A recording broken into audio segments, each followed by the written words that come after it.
देख रहे हैं सूफी उलमा कौंसिल का SUC चैनल। तो 2 दिन पहले राष्ट्रीय स्वयंसेवक संघ के प्रमुख मोहन भागवत दिल्ली में मदरसे और मस्जिद गए थे। वहां उन्होंने इमाम के साथ बैठकर बात भी की। मदरसे में बच्चों और मौलवियों से भी उनकी मुलाकात हुई, उनका हालचाल उन्होंने जाना था। कई मुस्लिम धर्मगुरुओं ने इस बात का स्वागत भी किया था। भागवत को राष्ट्र ऋषि और राष्ट्रपिता जैसे शब्दों से भी नवाजा गया था। ये उस दिन की तस्वीर थी जो हमने आपको ताल ठोके में भी दिखाई थी। लेकिन अब AIMIM प्रमुख असदुद्दीन ओवैसी को भागवत का मदरसा और मस्जिद जाना शायद पसंद नहीं आया। उन्होंने इसे ड्रामा यानी नाटक करार दिया है। असदुद्दीन ओवैसी के मुताबिक बीजेपी मुसलमानों को कंट्रोल करना चाहती है। भागवत की मुलाकात के बहाने असदुद्दीन ओवैसी ने उत्तर प्रदेश में मदरसों के सर्वे और साथ ही वक्फ की संपत्ति के सर्वे पर भी सवाल खड़े कर दिए। उन्होंने ये कहा कि एक तरफ भागवत मदरसों में जाते हैं तो वहीं दूसरी तरफ आसाम में मदरसे तोड़ दिए जाते हैं।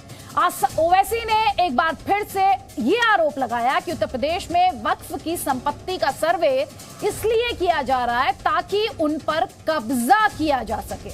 वहीं दूसरी तरफ आज हरियाणा के फतेहाबाद में बिहार के मुख्यमंत्री नीतीश कुमार ने नाम तो नहीं लिया, लेकिन ये जरूर कहा कि देश में हिंदू मुसलमानों के बीच तो कोई झगड़ा नहीं है, लेकिन लोग हिंदू मुसलमान के बीच झगड़ा कराकर अपना राजनीतिक हित साधने की कोशिश जरूर कर रहे हैं। अब आप समझ गए होंगे उनके इशारे पर और उनके निशाने पर कौन था।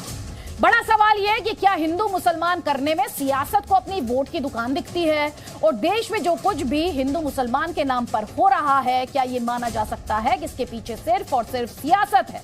सवाल यह भी उठता है कि मोहन भागवत अगर मुस्लिमों से मिलते हैं, उनकी तरफ हाथ बढ़ाते हैं तो इसमें किसी को क्या परेशानी हो सकती है। इसी पर ठोकेंगे ताल, लेकिन उससे पहले जल्दी से रिपोर्ट देखिए आप।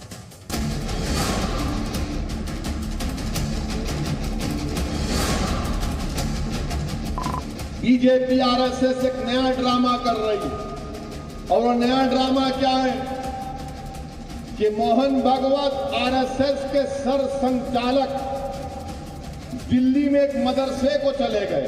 ज्ञानवापी के बारे में हमारी कुछ श्रद्धाएं हैं, परंपरा से चलती आई, हम कर रहे हैं, ठीक है, परंतु हर मस्जिद में शिवलिंग क्यों देखना। मोहन भागवत ने बड़ा एहसान किया मदरसे में जाकर। मदरसे को जाते हैं और आसाम में मदरसों को डिमोलिश कर दिया जाता है। मदरसे को जाते हैं और उत्तर प्रदेश में मदरसों का सर्वे होता है।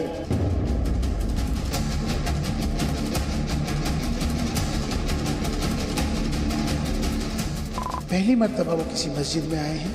वो राष्ट्रपिता हैं इस देश के, राष्ट्र ऋषि हैं मोहन भागवत जी के यहाँ आने से मुझे लगता है कि एक अच्छा संदेश जाएगा।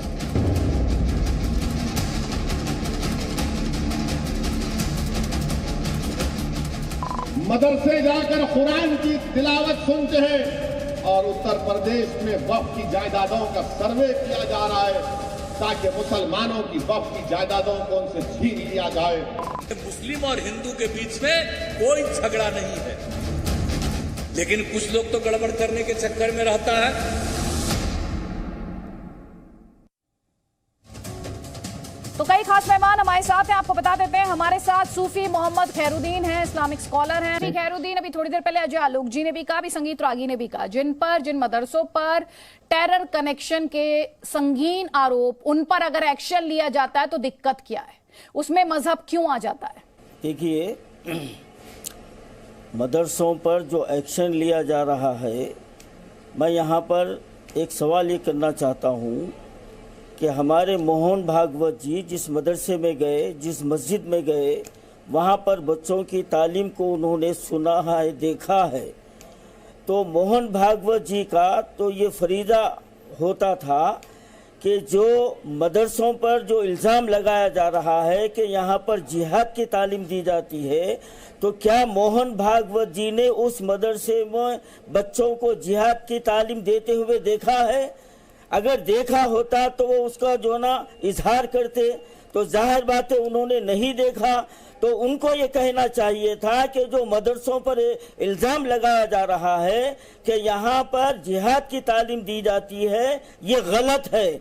और जो यूपी हुकूमत जो सर्वे के नाम पर मदरसों पर जो मदरसे पर जो हमले किए जा रहे हैं, आसाम में मदरसों को तोड़े जा रहे हैं, मैंने इससे पहले भी एक बात कही थी, अगर मदरसों में बच्चों की तालीम से आपको अगर तकलीफ हो रही है तो हमारे तेलंगाना का जो यहाँ पर जो ना हमारी रियासती हुकूमत ने मदरसों के बच्चों में जो तालीम हासिल करते थे उनको रुझान को बढ़ाने के लिए टेमरिस की सतह पर कॉलेजेस और जो ना स्कूल कायम किए हैं और रेजिडेंशियल स्कूल कायम किए हैं। तो हमारे तेलंगाना के एक मिनट देखिए, मैं आधे घंटे से सुन रहा था।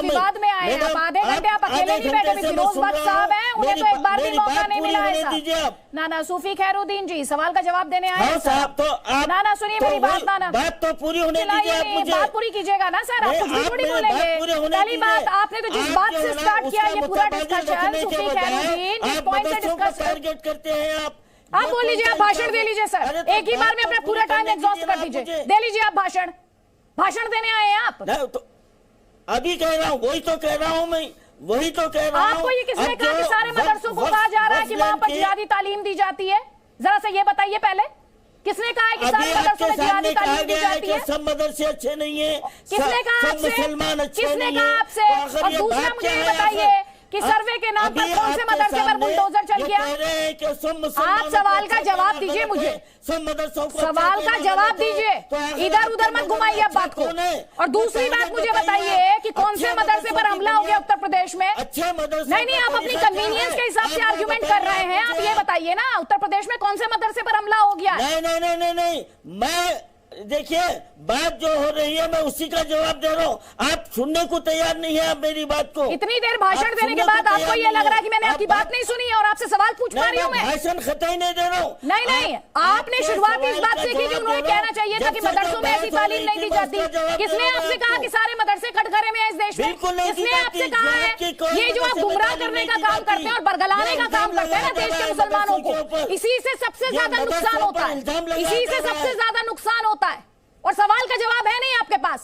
उत्तर प्रदेश में कौन से मदरसे पर हमला हो गया? मैं आपसे तब से ये पूछ रही हूँ। दी जाती, ये बात ज़हन नशीन रख लीजिए।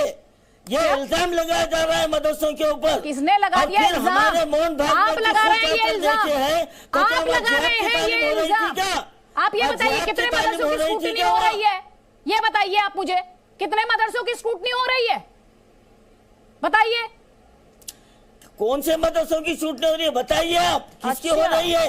जो मदरसे मदरसों पर हमले करवा रहे थे, क्या उसको फंड जारी किया जा रहा है? आप अभी मदरसों पर हमले करवा रहे थे, दिलवाइए यूपी में कितने मदरसों पर हमले हुए हैं बताइए मुझे। सर मेरे साथ तथ्यों पर बात कीजिए ना सूफी खैरुद्दीन जी, सुन लीजिए मेरी बात ध्यान से। सूफी खैरुद्दीन तथ्यों पर बात कीजिएगा, तथ्यों पर बात कीजिएगा, सुन लीजिए ध्यान से। ये भले ही हिंदू मुसलमान का मुद्दा हो, लेकिन बात यहाँ पर तथ्यों पर होगी, तथ्यों पर होगी। या प्रोपेगेंडा नहीं चलता है, या भारतीयता की बात होती है।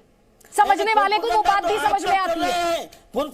आप अभी तक नहीं बता पाए मुझे उत्तर प्रदेश में कितने मदरसों पर हमला हो गया? आप तब से मुझसे बहस कर रहे हैं, आपने अभी तक मुझे नहीं बताया उत्तर प्रदेश में कितने मदरसों पर अटैक हुआ है। अजीब बात कर रहे हैं सर आप।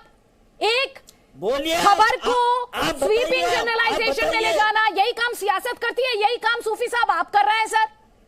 ये शोभा देता है? नहीं, ये शोभा देता है। हम आपसे सही बात है फिरोज बख्श साहब, आप ही बताइए सही बात है। हर बात में ये नैरेटिव पेंट करने की कोशिश करना कि इस देश में मुसलमान जो है वो अंडर अटैक है। कुछ मदरसों की स्क्रूटनी हो रही है और यहाँ पर सूफी खैरुद्दीन है कह रहा है मदरसों पे हमले हो रहे हैं। नाना सुन लीजिए, अब जवाब सुनिए आप। गुर्दे और मसाने की पथरी का कामयाब इलाज। कितनी ही बड़ी साइज की पथरी हो, दवाओं से खारिज हो जाती है, आगे बढ़ने के चांसेस भी नहीं होते। कमर का दर्द, जोड़ों के दर्द का मुनासिब कीमत पर इलाज किया जाता है। इंशाअल्लाह मायूस नहीं होंगे।